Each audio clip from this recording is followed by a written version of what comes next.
ሁላችንን እናማተብ። በስመ አብ ወወልድ ወመንፈስ ቅዱስ አሃዱ አምላክ አሜን። የእግዚአብሔር ቤተሰቦች፣ የድንግል ማርያም የቃል ኪዳን የአስራት ልጆች፣ የሰማዕቱ የቅዱስ ቂርቆስ ወዳጆች፣ የቅዱሳን ሁሉ ባለሟሎች በወደደንና ባከበረን በእግዚአብሔር ስም እንደምን ዋላችሁ? እንደምን አመሻችሁ? እንደምን ለዚህ ሰዓት ደረሳችሁ? አሜን። በምሕረቱ ያልተለየን በቸርነቱ የጠበቀን በይቅርታው ይቅር ያለን በአባታዊ ፍቅሩ የጎበኘን ትንሣኤውን ትንሣኤያችን አድርጎ የሰጠን የድንግል ማርያም ልጅ የሁላችን አምላክ መድኃኔዓለም ኢየሱስ ክርስቶስ ከባህሪ አባቱ ከአብ ከባህሪ ሕይወቱ ከመንፈስ ቅዱስ ጋራ ፍጹም ምስጋና ለስሙ ይሁንልን። ስሙ የተመሰገነ ይሁን። አሜን በሉ። ስሙ የተመሰገነ ይሁን። በትንሣኤ ድካም ሳይሆን ብርታት ነውና ያለው ስሙ የተመሰገነ ይሁን። እዚህም ያላችሁ በመላውም ዓለም ያላችሁ ውድ የቤተ ክርስቲያን ምዕመናን እንኳን ለታላቁ በዓል ለጌታችን ለኢየሱስ ክርስቶስ ትንሣኤ በሰላምና በጤና አደረሳችሁ። ያደረሰን አምላክ በድጋሚ ስሙ የተመሰገነ ይሁን። ከሁሉም አስቀድሞ የጌታን ትንሣኤ ለመጀመሪያ ጊዜ ማን የሰበከው? ሴቶች አይደለ?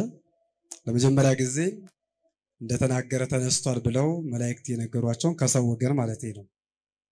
ከሰው ወገን መላእክት የነገሯቸውን ሄደው ለሐዋርያት የሰበኩት ሴቶች ናቸው አይደለ? እና ቅድም የሰንበት ትምህርት ቤት ጸሐፊ ለወንድ ስለሆነ ነው ጸሐፊቷ ያልኩት። ጸሐፊቷ በሚገባ የዕለቱን መልእክት አስተላልፋለች። በቅድሚያ ቃለ ሕይወት ያሰማልን፣ ቃለ ሕይወት ያሰማልን። ያን ነው በቃ ሐሳቡ እሱ ነው። ሐዋርያት የተናገሩትን አበው የነገሩንን አበው ያስተማሩንን ቤተክርስቲያናችን የሰጠችንን ሀብታችን፣ ገንዘባችን፣ ሕይወታችን የሆነው ትልቁ መልእክት ቅድም እህታችን የተናገረችው መልእክት ነው። ልክ ማርያም መግደላዊት በመቃብር የለም በገሊላ ቀድማችኋለሁ ብሏል፣ በዛ እንገናኝ ብሏል ብላ ለሐዋርያት እንደነገረችው ወይ እንደተናገረችው እንደሰበከችው ትልቁ የዓለም የምስራች ቃል ወይም ደግሞ የምስራች መልእክት ይህ ነው። ክርስቶስ ተነስቷል የሚለው ማለት ነው። ለዚህ ያደረሰን አምላካችን እግዚአብሔር በድጋሚ ስሙ የተመሰገነ ይሁን። ጻዕረ ዘሞት ፈታ ወዘሙታን ተንሥአ። በዚህ ርዕስ ለተወሰነ ጊዜ ለደቂቃ እንቆያለን። የሞቱን ጻሩን ያሰናበተው ከሙታን ተለይቶ የተነሳው ነው። እስቲ በሉ የሞትን በሉ ጻዕርን ያሰናበተው ከሙታን ተለይቶ የተነሳው ነው። እስቲ ድገሙት።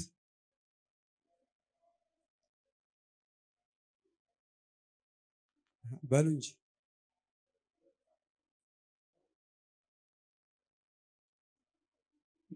በጣም ጥሩ። የሞትን ጻዕርን ጻረኝነቱን ያሰናበተው ከሙታን ተለይቶ የተነሳው ነው።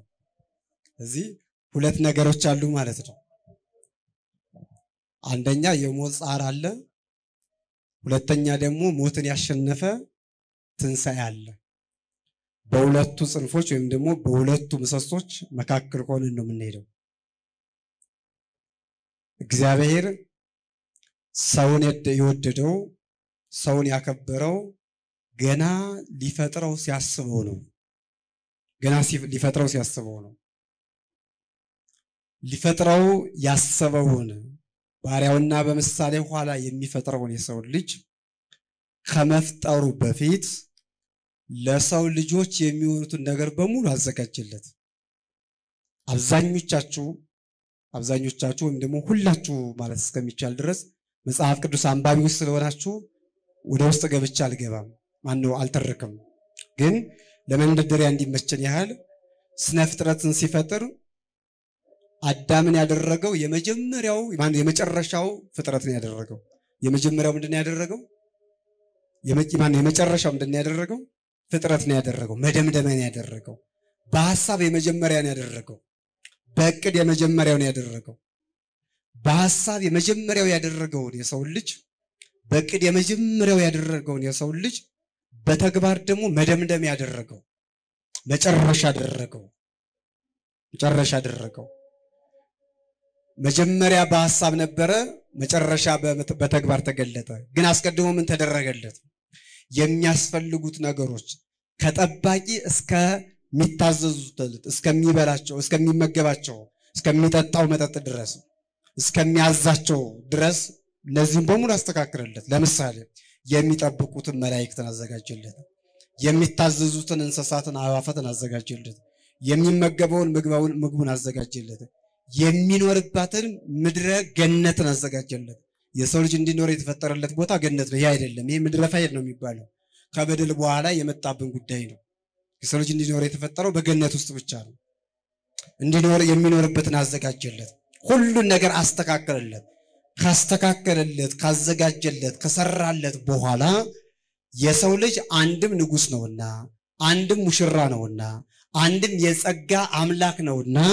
በሶስቱ መሰረታዊ ጉዳዮች መጨረሻ ላይ መደምደም ያድርጎ ዘውድ አድርጎ የሰው ልጅ ፈጠረው እግዚአብሔር 22 ስነ ፍጥረት ፈጥሯል ስንት ስነ ፍጥረት ፈጥሯል አሁን ሰንበት ትምህርት ወጣት ወንድሞቻችን ወጣችሁን ያውቁታል ምናልባት እንዲሁ ጠጋ የማትሉ ወጣቶች ካላችሁ ብዬ ነው 22 ስነ ፍጥረትን እግዚአብሔር ፈጥሯል 22ቱን ስነ ፍጥረት በሶስት መንገድ ነው የፈጠረው በስንት መንገድ በሶስት መንገድ ነው የፈጠረው ግማሾቹን ቁጥር መዘርዘር አይጠበቅብኝም ለሰዓት በሐልዮን የፈጠራቸው ባለመናገር በማሰብ ብቻ ማለት ነው በማሰብ ብቻ ነው የፈጠራቸው ሁለተኞቹን ደግሞ አሁን ቁጥራቸው መዘርዘር ሳይጠበቅብኝ ሁለተኞቹን ደግሞ በመናገር ብቻ በመናገር ለይኩን በማለት ሶስተኛውን በተግባር እስቲ በተግባር በሉ በጣም የሚደንቀው ነገር ኃያላን የሆኑትን ረቂቃን የሆኑትን ሞት የማይስማማቸው መድከም የሌለባቸው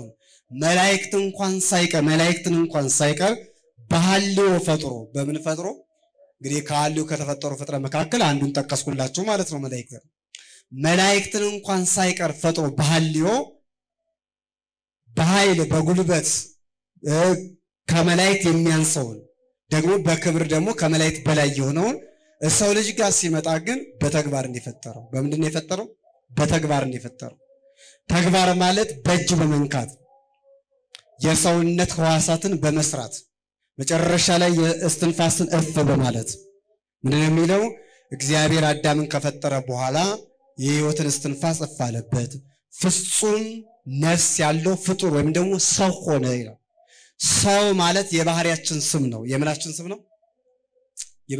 ነው አካላችን የማይቀድም አካላችንም ስማችን የማይቀድም ሰውና አካል ወይም ደግሞ የሰው አካል እኩል የተገኘ ሰው የሚለው የባህሪ ስም ነው የባህሪያችን ስም ነው ለማ የተሰጠ ለኛ ብቻ የተሰጠ ማለት ነው አካላችን ሲገኝ አብሮ የተገኘ ስማችን ሲገኝ አብሮ አካላችን የተገኘ ልዩ ፍጡር ልዩ ሰው ልዩ ገዥ የሰው ልጅ ብቻ ነው ንግበር ሰባ ባሪያነ ወአምሳሌ ባሪያችን በምሳሌያችን የሰው ልጅ እንፍጠር አርያና ምሳሌ እግዚአብሔር የባህሪ ንጉስ ነው ሰውን የጸጋ ንጉስ አደረገው ያንድ አርያ ነው እግዚአብሔር የባህሪ ገዥ ነው ሰውን የጸጋ ገዥ ያደረገው እግዚአብሔር የባህሪ አምላክ ነው ሰውን የጸጋ አምላክ አደረገው ሰው የጸጋ አምላክ እንደሆነ ለማወቅ ፈልጋችሁ ሙሴ የተነገረለትን ማንበብ ነው አንተን ለፈርዖን አምላክ አድርጌያለሁ ይላል ለፈርዖን ምን አድርጌያለሁ ሙሴ አምላክ አይደለም ፍጡር ነው ሙሴ ግን ምን ማለት ነው በጸጋ አምላክ አድርጌያለሁ ይያለው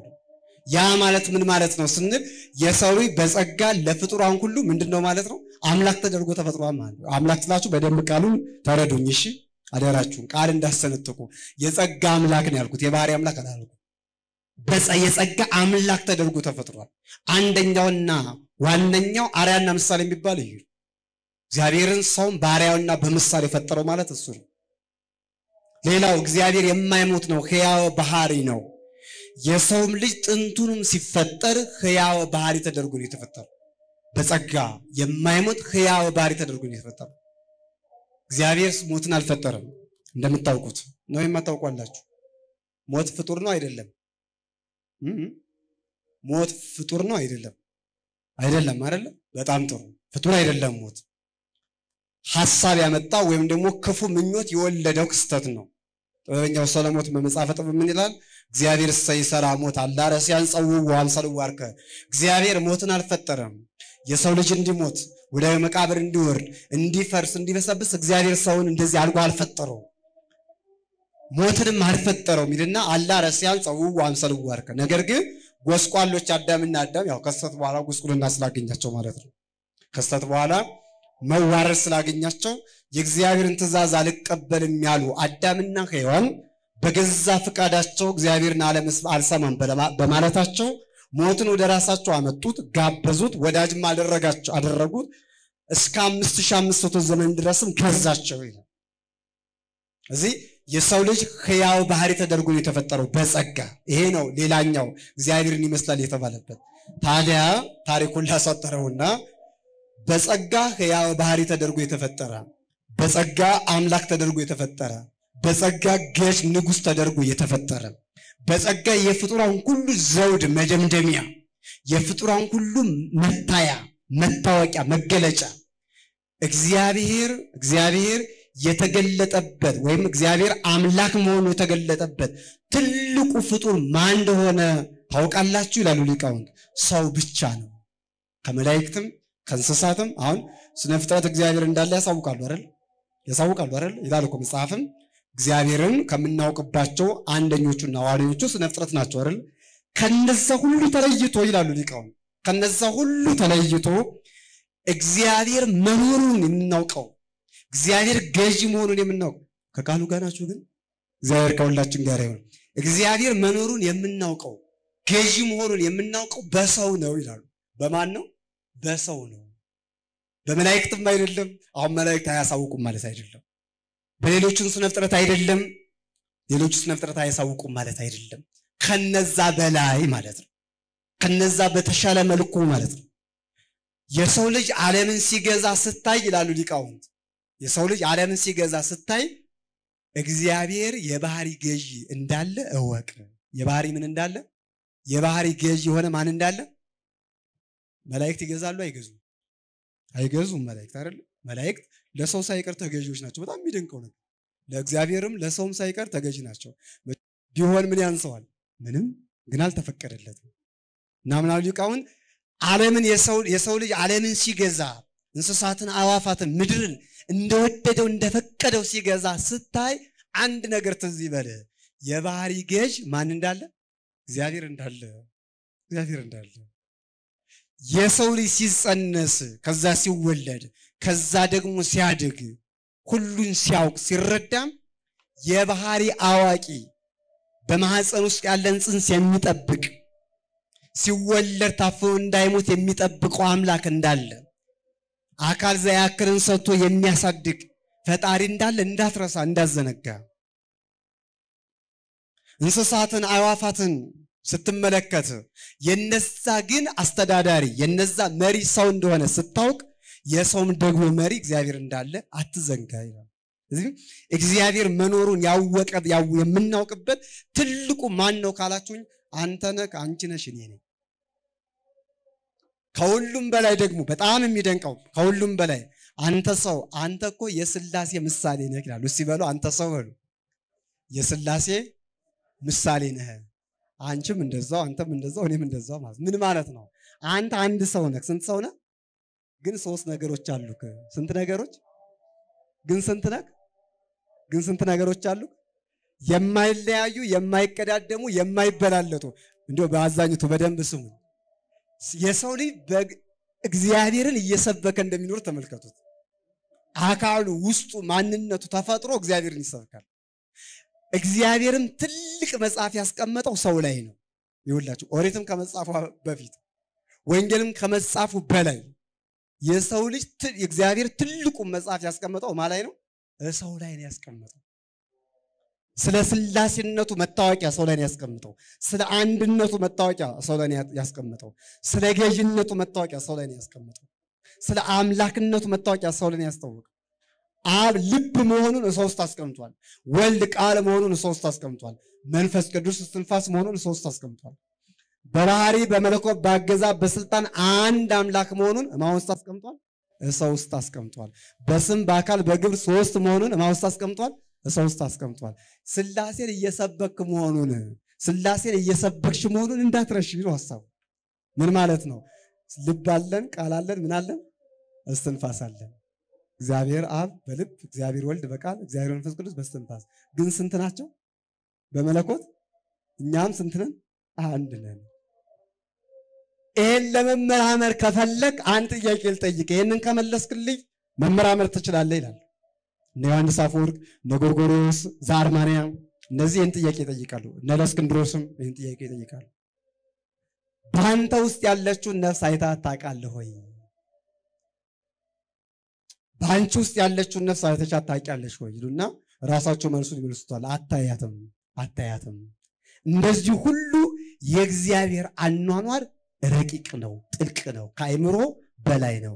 ግን በእኛ ውስጥ አስቀምጦታል። በማን አስቀምጦታል? በእኛ ውስጥ አስቀምጦታል። እንደዚህ ያለ ክብር የተሰጠው የሰው ልጅ ክብሩን ረሳ፣ ከገነት ተባረረ፣ ከጸጋው ተለየ። ታሪኩ መጠረቅ አይጠበቅብኝም ስለምታውቁት። የማይገባውን አደረገ፣ ወጣ፣ ከማህበረ መላእክት ተለየ፣ አምላኩን አጣ፣ ፈጣሪውን አጣ፣ ጸጋውን ተገፈፈ። ኃያል የነበረው ደካማ ሆነ፣ በቀኝ የነበረው በግራ ሆነ፣ ልዑል የነበረው ትሑት የተዋረደ ሆነ፣ ክቡር የነበረው ህሱር ሆነ፣ ንጹሕ የነበረ የረከሰ የጎሰቆለ ሆነ። ከንጽሕት ቅድስት ድንግል እመቤታችን ማርያም በቀር ማለት ከሷ ውጭ የሰው ልጅ የተባለ በሙሉ የአዳም የበደሉ ውጤት በሙሉ አግኝቶ ስለነበረ ልዑል የነበረው ትሑት ወይም ደግሞ የተዋረደ፣ ክቡር የነበረው ህሱር፣ ከላይ የነበረው ወደታች፣ በቀኝ የነበረው በግራ ሆነ። በብርሃን ይመላለስ የነበረ በጨለማው መመላለስ ጀመረ። እግዚአብሔርን ቀና ብሎ ማየት በባህሪው ያየዋል ማለት አይደለም። እሱ በወደደ በፈቀደ ያየው የነበረውን እግዚአብሔርን ይሰማ ነበር የነበረ መስማት ተሳነው፣ አቃተው፣ ከእግዚአብሔር ተለየ። ገነት ለ5500 ዘመን ማንም ጻድቅ መጥቶ ሊከፍታ በማይችለው ረቂቅ መዝጊያ ተዘጋች። ዋዘዞሙ እግዚአብሔር ለሱራፌል ወኪሩቤል ከመ ይቀው ፍናወ ሕይወት ከመ ኢይባ አዳም ተሃብሎ፣ አዳም ተደፋፍሮ ወደ ገነት እንዳይገባ እግዚአብሔር ኃያላን በሆኑ በሱራፌልና በኪሩቤል የገነትን በር አስጠበቀ ይላል። የገነትን ምን አለ? አስጠበቀ። ለዚህ የገነት በር ተዘግቶበታል። ያ ክቡር የነበረው ሰው ልጅ፣ ያ መላእክት ፊቱ እንኳን ለመቆም የሚንቀጠቀጡለት የሰው ልጅ፣ ፊቱን እንኳን ለማየት አንበሳ ሳይቀር የሚሰግድለት የነበረው የሰው ልጅ፣ መላእክት ሰይፋቸውን ይዘው በግራው በቀኙ ቆመው ጊዜያትን ያስተምሩት የነበረው የሰው ልጅ። ጊዜያት ማለት የጸሎት ሰዓት ማለት ነው። ምን ብሎ መጸለይ እንዳለበት በዳዊት መዝሙር ላይ አሌፋትን ታገኛላችሁ አይደል? አሌፋትን መጀመሪያ የተገለጠው ለማን ነው? ለአዳም ነው የተገለጠው። ሲበድል ተሰወረበት። መጨረሻ ላይ በመካከል ላይ ለልጁ ተገለጠለት ለሄኖስ። ከዛ መጨረሻ ለማ ተገለጠለት? ለልበ አምላክ ለቅዱስ ዳዊት ተገለጠለት። እሱ ጻፈው። መጀመሪያ ግን የተገለጠው ለአዳም። ያ ሁሉ ተሰወረበት ይላል። ተመልከቱ። የሰው ልጅ ከእግዚአብሔር ሲለይ ሚስጥር ሳይቀር ይሰወርበታል። ደፋር የነበረው ወራዳ ይሆናል፣ ወይም ደግሞ ፈሪ ይሆናል። የድፍረት ማለት በጉልበቱ የሚመካ ማለት አይደለም። በጉልበቱ የሚመካ ሳይሆን ለምሳሌ ሐዋርያትን ደፋሮች ይላቸዋል፣ ወይም ደግሞ ጥዋን ይላቸዋል። በግዕዙ ወደ አማርኛ ሲደረጉም ደፋሮች ማለት ነው። ምን ማለት ነው? አምላኩን ቀና ብሎ ለማየት የማይፈራ ማለት ነው። ለምን? ጽድቅ አለው፣ ቅድስና አለው፣ ንጽህና አለው። አዳም ድፍረቱን አጣ። አይደለም አምላኩን አይደለም ፈጣሪውን ይቅርና እንስሳት ፊት እንኳን መቆም ተሳነው። እማ ፊት መቆም ተሳነው? እንስሳት ፊት እንኳን መቆም ተሳነው። ትንኝ እንኳን ሳትቀር ምን አለችበት? ተበረታታችበት። በጨለማ እየመጣች ፊቱን ትነድፈው ጀመር። ለምን? አምላኩን ስለተወ እሷም ደግሞ ለእሱ መታዘዟን አቆመች ነው። ግን እግዚአብሔር በስነ ፍጥረት ያከበረውን ፍጡሩን ባለም ፍጥረት ወይም ደግሞ ዓለምን ሲፈጥር ያከበረውን ፍጡሩን እንደገና ያከብረው ዘንድ ቃል ኪዳን ገባለት። ምን ገባለት? ቃል ኪዳን ገባለት። እኔ ይደንቀኛል። ሊቃውንትም ሲተረጉሙ ምስጢራቸው ረቂቅ ነው። እንዲህ ይላሉ። ዲያብሎስ ቢበድል በሩስቲ ቦታውን ለአዳም ሰጠበት። ለማሰጠበት አዳም ቢበድል ግን በሉ ቦታውን በመላክ አስጠበቀለት። አይደንቅም? ዲያብሎስ ቢበድል ቦታውን ለማሰጠበት ለአዳም ሰጠበት። አዳም ስንተኛ ሆነ? 100ኛ ነገድ ሆነ ማለት ነው። 100 ነገድ ነበሩ፣ አንዱ ነገድ ወረደ።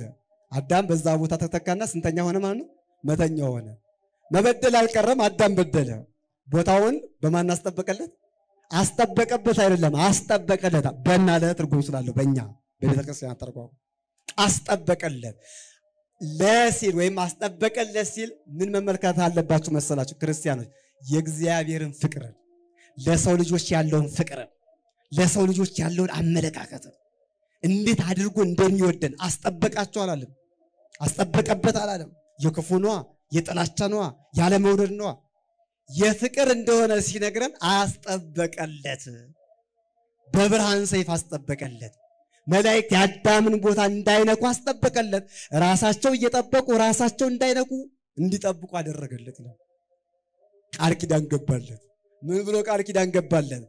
ከልጅ ልጅ ተወልጄ እንደ ደከምክ ደክሜ አካልን አካል አድርጌ ባህሪን ባህሪ አድርጌ እንደ ተራብኩ ተርቤ እንደ ተጠማ ተጠምቼ እንደ ተንገላታ ተንገላትቼ በእጽ ምክንያት ጸጋህን እንዳጣክ በእጸ መስቀል ላይ መከራን ተቀብዬ ወደ መቃብር እየቃተትክ እንደወረድክ እየቃተትክ ወርጄ ወደ ሲኦል እንደወረድክ ወደ ሲኦል ወርጄ አድናለሁ ብሎ ቃል ኪዳን ገባለት። እግዚአብሔር ለአዳም የሰጠው ቃል ኪዳን በአዳም ልብ ውስጥ ተጽፋ ትኖራለች እስከ ተፈጸመችበት ሰዓት ድረስ። ለዚህ ነው አባ ሕርያቆስ ምንድነው የሚለው? አንቲ ውእቱ ተስፋው አመ ተሰደም ገነት ወይም ደግሞ አመ ይሰደድን ገነት። ከገነት በተሰደደ ጊዜ የአዳም ተስፋው እመቤታችን በዛ ጊዜ መች ነበረች? በአካል ማለት ነው ነበረች እንዴ? አልነበረችም። ምን ማለት ነው ግን? ከገነት በተባረረ ጊዜ የአዳም ተስፋው ነች ማለት ማን ነው? ቃል ኪዳኑ ነው እኮ። ምን የሚለው ቃል ኪዳን? አንደኛ ከልጅ ልጅ የሚለው። ስለዚህ አዳም የሚጠብቀው ምንድነው? የምታድነውን ልጅን ይጠብቃል፣ ልጁን ይጠብቃል ማለት ነው። የድነት ምክንያት የምትሆነው የአብራኩን ክፋይ ልጁን ይጠብቃል ማለት ነው። እንደ ዕንቁ የምታበራውን ልጁን ይጠብቃል ማለት ነው። ይሄ የአዳም ትልቁ ተስፋ ነው። ክርስቲያኖች፣ ምዕመናን፣ የክርስቲያኖች ትልቅ ተስፋችን ከክርስቶስ በታች ከፍጡራን በላይ እመቤታችን ናት። የእውነት ከክርስቶስ በታች ከፍጡራን ደግሞ በላይ ትልቅ ተስፋችን ድንግል ማርያም ነው። አዳም የመጀመሪያ ተስፋ ያደረገው ልጁን ነው። ሊቁ ቅዱስ ኤፍሬምን ጠይቁታ ይነግራችሁ የለ ተፈሲኦ መድኃኒታ ለሔዋን፣ የሔዋን ደህንነቷ ሆይ፣ የሔዋን የቤዛነቷ የመዳኗ ምክንያት ሆይ፣ የሔዋን ተስፋዋ ሆይ ደስ ይበልሽ ይላል። ይህን ሊቃውን ሲተረጉሙ ወርቀው ይነሱ በእጅ ዘግተው ይከብሩ በልጅ ይላል። ሰው ሲወድቅ እጁን ተመርኩዞ ይነሳል። ሰው ልጅ ከወለደ በኋላ በልጁ ምክንያት ይከብራል። እንዲህ ሁሉ አዳም በልጁ በሔዋን በእመቤታችን በዳግሚት ሔዋን ይከብር ዘንድ አስቀድሞ በአዳም ልብ ውስጥ የልጅ ልጅ የሚል ቃል ጻፈለት፣ ተስፋውን ሰጠው። አንድ ይህ ነው። ሁለተኛ ደክሜ ተንገላትቼ የሚለው ቃል ኪዳን ነው። ይህ ለአዳም ትልቅ ተስፋ ነው፣ ምክንያቱም ካሳ ስለሆነ የሚፈጸምለት። ሶስተኛ ተሰቅዬ የሚለው ነው። ምን ብዬ የሚለው ነው? ተሰቅዬ ነው። የመጨረሻው ሞቼ የሚለው።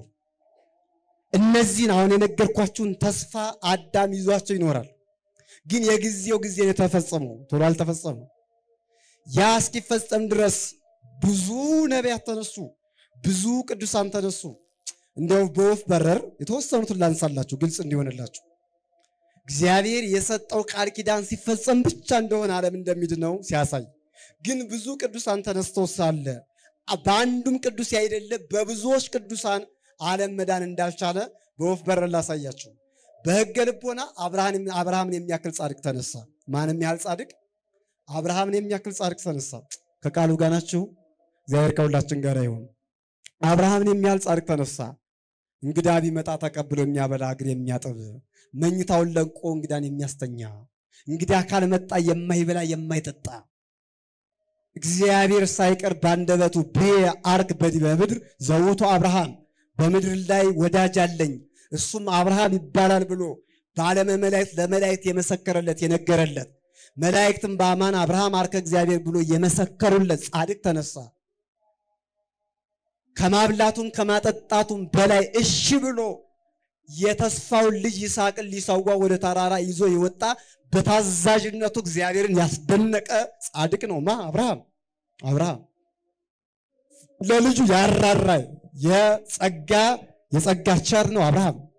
የሚደንቀው ነገር በደግነቱም በቸርነቱም በበጎነቱም እንግዳ በመቀበሉ በማብላቱ ደግሞ ልጁም ለመስዋዕት አድርጎ በማቅረቡ በታዛዥነቱ ዓለምን ማዳን አልቻለም። ይስሐቅ አንድ ጥያቄ ጠየቀ። አባቴ እንጨቱን አያለው፣ ወቅለምቶን ደግሞ ማረጃውን ስለቱን አያለው፣ ስጋውን የምቀቅልበት እንድስቱን አያለው፣ በጉ የት አለ አለው። ይስሐቅ ነው የጠየቀው።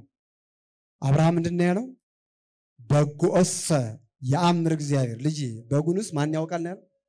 እችን ቃል እንዳትረሱ። በጉን ማን ያውቃል? አሁንም ደግማለሁ። በጉን ማን ያውቃል? አብርሃም እኔ አላውቅም። ስለ በጉ የሚያውቀው ማ ብቻ ነው? በጣም ጥሩ ያዙ፣ እንዳትረሱ። ተራራው ወጣ፣ አልሰዋውም። በህሊናው ሰዋው፣ ግን በተግባር አልሰዋውም። በህሊናው ሰውቶታል። ያ በህሊናው የተሰዋው ይስሐቅ ለዓለም ቤዛ መሆን አልቻለም። አብርሃምም ለዓለም መድኃኒት መሆን አልቻለም። አለፈ። ሕገ ልቦና ኦሪት ላይ ስትመጡ እነ ሙሴን ታገኛላችሁ፣ እነ አሮን ታገኛላችሁ፣ ነቢያትን ታገኛላችሁ፣ በጣም ብዙ ቅዱሳንን ታገኛላችሁ። ያንዱ ጻድቅ ያንዱ ነቢይ ይቅርና የብዙዎች ቅዱሳን ጸሎት ዓለምን ማዳን አልቻለም። ያንዱ በግ ይቅርና የብዙዎች በጎች በሺህ በእልፍ የሚቆጠሩ በጎች እነሱ ተሰብስበው አንዱን አዳምን ብቻ ማዳን አልቻሉ። ተውት፣ ዓለምን ይቅር፣ አንዱን አዳም ማዳን አልቻሉ።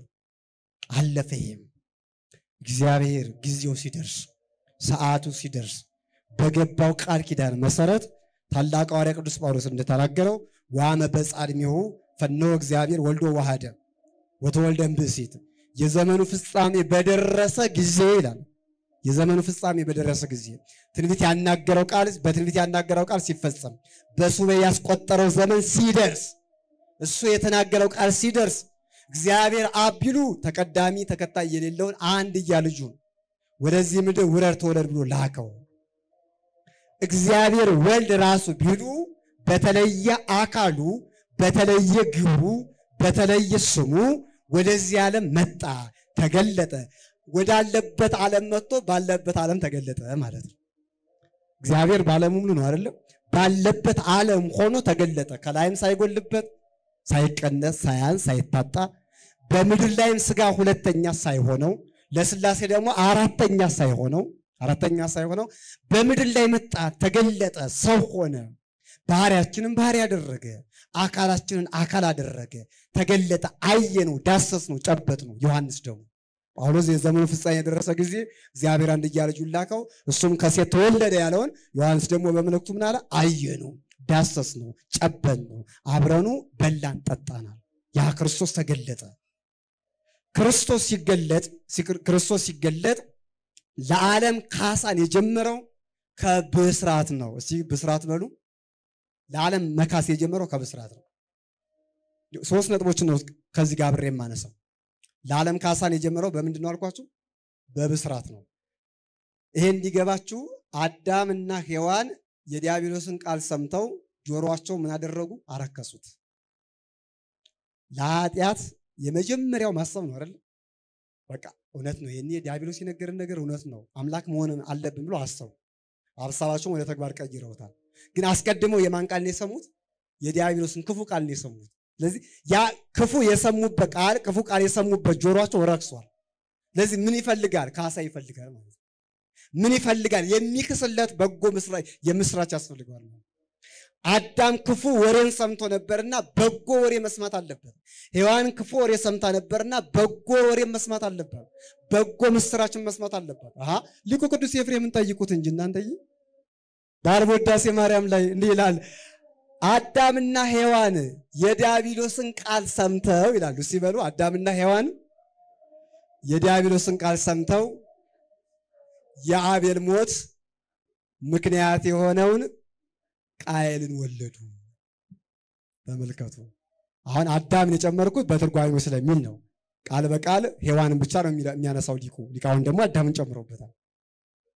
ሔዋንም አዳምን የዲያብሎስን ክፉ ዜና ሰምተው ክፉ መርዶ ሰምተው ክፉ ቃል ሰምተው ምክንያተ ሞተ አቤል የሆነ ቃየልን ሰሙ። አንድም ይሉና መርገምን ሰሙ። ምንን ሰሙ? ምንን ሰሙ? አዳም በአንተ ምክንያት ምድር ምን ትሆን? ይሄ ትልቅ መርገም ቃል ነው። ሔዋንን ደግሞ እችን ዛፍ እንዳደማሻል በየወሩ 7 ቀን ድረስ ምን በይ? ደምሽ ይፍሰስ ረገማት። በምጥ በጋር ምን በይ? ውለጂ። በምጥ በጋር ከወለድሽ በኋላ ፍቃድሽ ወዴት ይመለስ? ወደ በሉ እንጂ ሴቶች ወዴት ይመለስ? ወደ ባልሽ ይመለስ። ከሱ በላይ መሆን አምሮሻልና ማን ይግዛሽ? ባልሽ ይግዛሽ። ይሄ መርገም ነው። አስቀድሞ አሁን ክርስቶስ ምን አድርጎታል? ወደ በረከት ቀይሮታል። አሁን መርገም አይደለም። አሁን ለባል መታዘዝ መርገም አይደለም። እሺ ለሚስት መታዘዝ መርገም አይደለም። መጀመሪያ ግን መርገም አድርጎታል። ይሄንን ሰሙ ይላል ሊቁ ቅዱስ ኤፍሬም በረከቱ ይደርብልናል። ይሄንን ክፉ የመርገም ቃል ሔዋን ሰማች። አዳምም በአንተ ምክንያት ምድር የተረገመች ትሆን ሾና ማሜከላ ታብቅል የሚል ጥረ ግረ ወርደ ወተ ወዝን ጠብ አድርገ ደም ደምቶ ብላ ጠጣ መጨረሻ ላይ ከአፈር ተገኝታልና ወዴት ተመለስ? ወደ አፈርነት ትመለሳለህ የሚል የመርገምን ቃል ሰማ ይልና አንቺ ግን እመቤታችን ይላል የመልአኩን የቅዱስ ገብርኤልን የምስራቹን ቃል ሰማሽና የዓለም ንጉሥ ክርስቶስን ወለድሽልን ይላል። አሁን ወደኛ እናምጣው።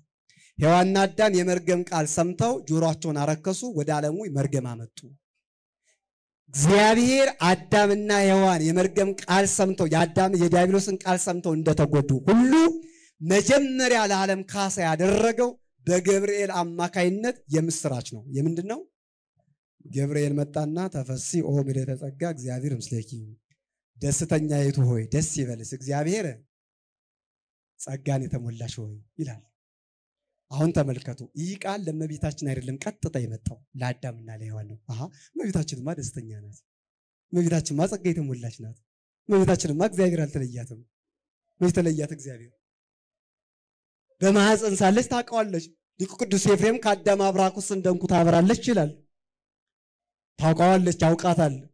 ንጽሐተ ባሕርይ አላደፈባትም። እግዚአብሔር አልተለያትም። አዳምን በረድኤት የተለየው አምላክ ድንግል ማርያምን አልተለያትም። አዳም ያጣውን ጸጋ ድንግል ማርያም አላጣችውም። አዳም ድንግል ማርያም ጋር የተገኘው አዳምና ሔዋን ያጡትን ደስታ ማን አላጣችውም? ድንግል ማርያም አላጣችውም። ታዲያ ገብርኤል ጸጋን የተሞላሽ ሆይ ደስተኛይቱ ሆይ እግዚአብሔር ካንቺ ጋር ነውና ደስ ይበልሽ የሚለው የተናገረው ለማን ነው ካላችሁኝ፣ ኤፍሬምን መጠየቅ ነው። ኤፍሬምን ይመልስልናል።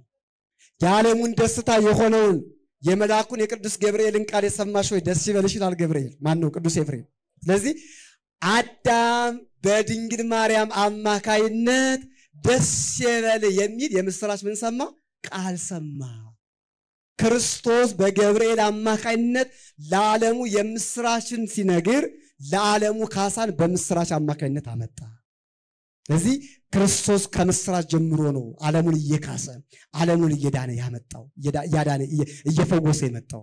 ቀጠልና ማኅፀን ውስጥ ጀመረ። ምን ውስጥ ጀመረ? ማኅፀን ውስጥ ጀመረ። ድንግል ማርያም ይኩነኒ ስትል ፍቃዷን ስትፈጽም ማለት ፍቃዷን ስትናገር ፍቃዷን ለእግዚአብሔር ስታስረከብ ፍቃዴ ነው ስትል እግዚአብሔር ደግሞ አካላዊ ቃል በግብረ መንፈስ ቅዱስ ከስጋዋ ስጋ ከነሷ ነፍስ ነስቶ በማኅፀኗ ሲቀረጽ በማኅፀን ውስጥ ካሳ ተፈጸመ። ምን ተፈጸመ? በሉ ምን ተፈጸመ? ካሳ ተፈጸመ። ምን አይነት ካሳ? ይኸውላችሁ አዳምና ሔዋን ከበደሉበት ሰዓት ወይም ደግሞ ቀን ጀምሮ የሰው ልጅ በዘር በሩካቤ ይጸነሳል። ሲጸነስ ነፍስ ትጸናለች። ምን ትላለች? መጽነን ማለት ክብር ማጣት ማለት ነው። ከክብር መጉደል ማለት ነው። ጸጋን ማጣት ማለት ነው። 5500 ዘመን የሚወልድ ነው ከድንግል ማርያም ውጭ። ድንግል ማርያም ከዚህ ውስጥ አታስገቡ፣ የለችም። እሱ ከሷ ውጭ ሁሉም ሰው በዘር በሩካቤ ይጸነሳል። ነፍስ ትጸናለች፣ ክብር ታጣለች። ያን ጊዜ ዲያብሎስ በረቂቅ ሄዶ ጽንሱን ይቆራኘዋል። ቁራኝነት ማኅፀን ውስጥ ነው። ምን ውስጥ ነው አልኳችሁ? ማኅፀን ውስጥ። የአዳምና የሔዋን የኃጢአታቸው ውጤት የተቆራኘን የት ነው? ማኅፀን ውስጥ ነው። ከተወለድን በኋላ አይደለም። ጥንተ አብሶ አይደለም። እሱን ተውት፣ ጥንተ አብሶ ተውት። እሱን እኛን አይመለከተንም አይደል? አሁን ሰው ድንግል ማርያም ጋር ይሄዳሉ አይደል? እንኳን ድንግል ማርያም እኛን አይመለከተንም። ጥንተ አብሶ ማለት ምን ማለት ነው? ዕፀ በለስን ቆርጦ ምን ማለት ነው? መብላት ነው። እሱን እኛን አይመለከተንም አይደል? የሰዎች አመለካከታቸው ነው እንጂ እንኳን ድንግል ማርያም እኛን ራሳቸውን አይመለከታቸውም። እንዲሁ ስንፍና ነው እንጂ ወይም ደግሞ አለመመርመር ነው። ጥንታብሱ ማለት ጸበለሷን ቆርጦ መብላት ነው። አብርሃም ጸበለስ ቆርጦ አልበላም። እኔና እናንተ ጸበለስ ቆርጠን አልበላም። ያ ግን የኃጢአቱ ውጤት ግን የሚቆራኘን የት ነበረ? ማህፀን ውስጥ ነበረ። ውጤቱ የሚቆራኘን ማለት ውጤቱ ይደንቃቸዋል። ክርስቶስ በድንግል ማርያም ፈቃድ አማካይነት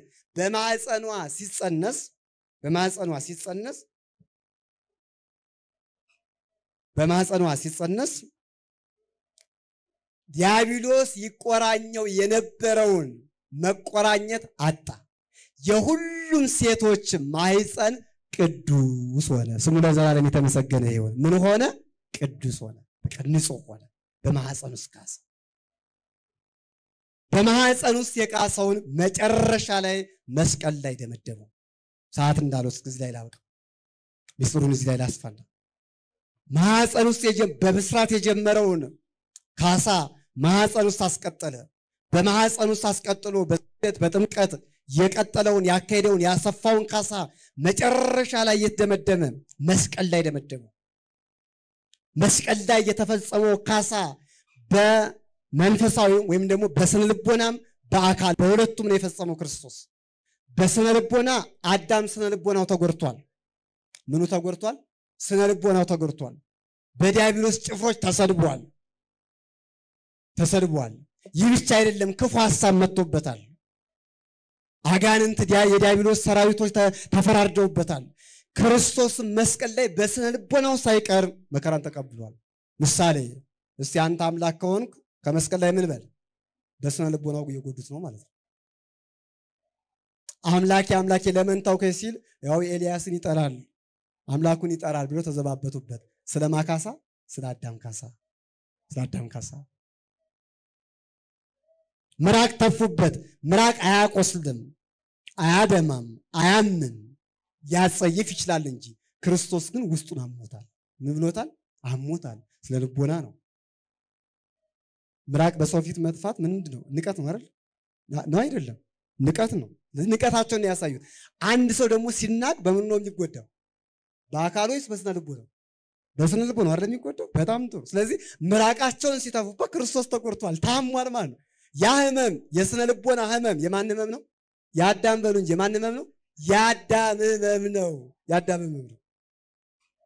ውሸታቸውን ነው፣ እውነታቸውን አይደለም። በግራና በቀኝ ግራ ጌታ ቀኝ ጌታ ነገስን ላሉት ይሄ በስነ ልቦና መጫወት ነው አይደለም? ነው እኮ በስነ ልቦና መጫወት ነው። ለምን መሰላችሁ? በአዳምና በሔዋን ላይ እንዲህ ብለዋል፣ አንተ ንጉሥ የነበርክ አንተ የሁሉ በላይ የነበርክ ብለው አጋንንት አቃለውታል፣ ተፈራርደውበታል፣ ስቀውበታል፣ ተሳልቀውበታል። ያንን ካሳ በግራና በቀኝ አድርጎ ግን እየተዘባበቱበት በቀኝ የመጣው በግራ የመጣው ይሄ ምንድነው? ወንበዴ በመካከልስ ያለው ከወንበዴዎች የባሰ ወንበዴዎች አለቃ ስለ ልቡናውን ነው ይጎዱት። አዳም ተጎድቶ ስለነበረ በዚህ ካሰለት በጣም የሚደቆ ደግሞ የአካሉ ካሳ ነው። በአካሉ ካሰለት በአካሉ ለእጁ ክሷል፣ ለእግሩ ክሷል፣ ለአፉ ክሷል፣ አጠቃላይ ለሰውነቱ ክሷል። በወፍ በረር ለእጁ ሊቁ ዮሐንስ አፈወርቅ በቅዳሴ ኦ አይዳው ለላሃቋው ለአዳም እፎ ተቀና በቅኗ ተመስቀል። አዳምን የፈጠሩ እጆች በመስቀል ላይ እንደምን ተቸነከሩ። የሮማ ወታደሮች ምስማር እንዴት አልቀለጠም? ብረት እሳቱ ሲገባ ይቀልጣል አይቀልጥም? ይቀልጣል። እግዚአብሔር ወልድ እሳት ነው አይደለም? ነው። እንደምን አልተቀለጡም ይላል። ያ መስቀልስ እንዴት አልተቃጠለም? እንጨት እሳቱ ሲገባ ይቃጠላል አይቃጠልም? ይቃጠላል። ዕፀ መስቀሉ እንደምን አልተቃጠልክም? እንዴት እሳተ መለኮት አላቃጠልክም? አንተ የሮማ ወታደሮች ያዘጋጁክ ምስማር ሆይ እንደምን አልቀለጥክም? ይልና ለአዳም ካሳ ለእጆቹ ካሳ ዕፀ በለስን ቆርጠው ዕፀ በለስን ነክተው ረክሰው ጎስቁለው ነበርና የክርስቶስ እጆች እነዚህ የበረከት እጆች እነዚህ የፈውስ እጆች እነዚህ የቸርነት እጆች እነዚህ የብርሃን እጆች የሮማ ወታደር ያዘጋጁትን ምስማር ችንካር ሲቸነከርበት ለአዳም ምንን ካሰ? ለእጆቹ ካሳን ካሰ ይላል። በአዳም ካሰለት፣ በእግሩ ካሰለት። አዳምን አምላክ እንድንሆን የዕፀ በለስ እንብላ ብላ ባሏን ገፋፍታ በአንደበቷ ረክሳ ነበርና ክርስቶስ ሐሞት ሲጠጣ ሔዋንንም የአዳምንንም አፍ አንደበት፣ ጉሮሮ፣ ማንነት ቀደደሰላቸው፣ አነጻላቸው ይላል። በመስቀል ላይ ካሳን ከፈጸመ በኋላ በመስቀል ላይ ለአዳም ምሕረትን ቸርነትን ካደረገ በኋላ አዳምን ከሲኦል ወደ ገነት በመስቀል ተሰቅሎ ሳለ ተፈጸመ ሲል ወደ ገነት ካስገባ በኋላ በአካለ ሥጋ ወደ መቃብር በአካለ ነፍስ ወደ ሲኦል ወርዶ ነፍሳትን መዝብሮ ወይም ደግሞ ማርኮ ወደ ሕይወት ወደ ገነት ካስገባ በኋላ 3 መዓልት 3 ሌሊት በከርሰ መቃብር አደረ። 3 መዓልት 3 ሌሊት በከርሰ መቃብር አድሮ ሙስና መቃብርን አጥፍቶ ሞትን ድል አድርጎ በሞቱ ሞትን ቀጥቶ በሞቱ ሞትን አጥፍቶ በሞቱ ሞትን ድል አድርጎ ክርስቶስ ከሙታን ተለይቶ ተነሳ። ስሙ ለዘላለም የተመሰገነ ይሁን። ታዲያ ምን አለ መጽሐፈ ኪዳን ርዕሳችን ላይ ስናነሳ ጻዕረ ዘሞት ፈታ ወዘሙታን ተንሳ፣ የሞቱን ጻሩን ያሰናበተው ሌላ እንዳይመስልህ። በዚህ ልደምደም። የአዳምን ሞት ያሸነፈው ሌላ እንዳይመስልህ። የሔዋንን ሐዘኗን ያጠፋው ሌላ እንዳይመስልህ። የሔዋንን ስንፍናዋን ያጠፋው ሌላ እንዳይመስልህ። የነቢያትን ሞታቸውን ያጠፋው ሌላ እንዳይመስልህ። ያ ረቂቁን ሞት ያ ኃያሉን ሞት ቢቀበል ቢገል ቢወስድ ወደ ሲኦል ቢያግዝ በቃኝ የማይለውን ሞት ድል ያደረገው ሌላ እንዳይመስልህ ሰማይና ምድርን የፈጠረው በሞት ላይ ስልጣን ያለው ልጆቹን በግ ሆኖ የተገለጠ በመስቀል ላይ በግ ሆኖ የተገለጠ ቅድም ምን ብያችኋለሁ? አብርሃምን ምን አለ? በጉን ማን ያውቃል አለ? ዮሐንስ መጥምቅ መልስ የአብርሃምን ምላሽ የመለሰ ጥያቄ የመለሰ ወናሁ በጉ ለእግዚአብሔር ብሎ የመለሰ ያ እውነተኛው በግ ነው ሞትን ድል ያደረገው ይላል ዮሐንስ። እሱ ነው ሞትን ድል ያደረገው። እሱ ነው ሞትን ያሸነፈው። ሞት የተባለ ጨለማ የተባለ ዲያብሎስን አዳም እንዳይመስል ድል ያደረገው፣ ኢሳይያስ እንዳይመስል ድል ያደረገው፣ አብርሃም በደግነቱ እንዳይመስል፣ ይስሐቅ በመስዋዕትነቱ ወይም በመስዋዕቱ እንዳይመስል፣ ሌሎችም በደግነታቸው በቅድስናቸው እንዳይመስል አብርሃም በጉን እግዚአብሔር ያውቃል ብሎ በጥያቄ ምልክት ያስቀመጠው ዮሐንስ መጥምቅ የእግዚአብሔር በግ ብሎ የአብርሃምን ጥያቄ የመለሰለት ያ እውነተኛው በግ የቀራንዮ መስዋዕት ኢየሱስ ክርስቶስ ነው። በዚህም ለዘላለሙ ነፍስክ ሐሴት ታድርግ ይላል። በትንሣኤው ሐሴት እንድናደርግ በትንሣኤው ብርሃን እንድናይ ሞታችን የገደለልን እውነተኛው በግ ነው።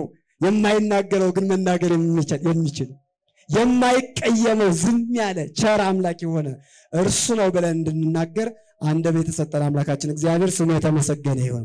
የትንሣኤው ጌታ ሞታችንን ድል ያደረገልን፣ ብርሃን ያወጣልን፣ ገነት የከፈተልን ከመላእክት ጋር አንድ እንድንሆን ከእሱ ጋር ከእነሱ ጋር እንድናመሰግን ስለረዳ ስሙ ለዘላለም የተመሰገነ ይሁን። የሞቱን ጻረኝነቱን ያሰናበተው ከሙታን ተለይቶ የተነሳው የትንሣኤው ጌታ ማን ነው? የትንሣኤው ጌታ ማን ነው? ስሙ ለዘላለም የተመሰገነ ይሁን። ወስብሐት ለእግዚአብሔር።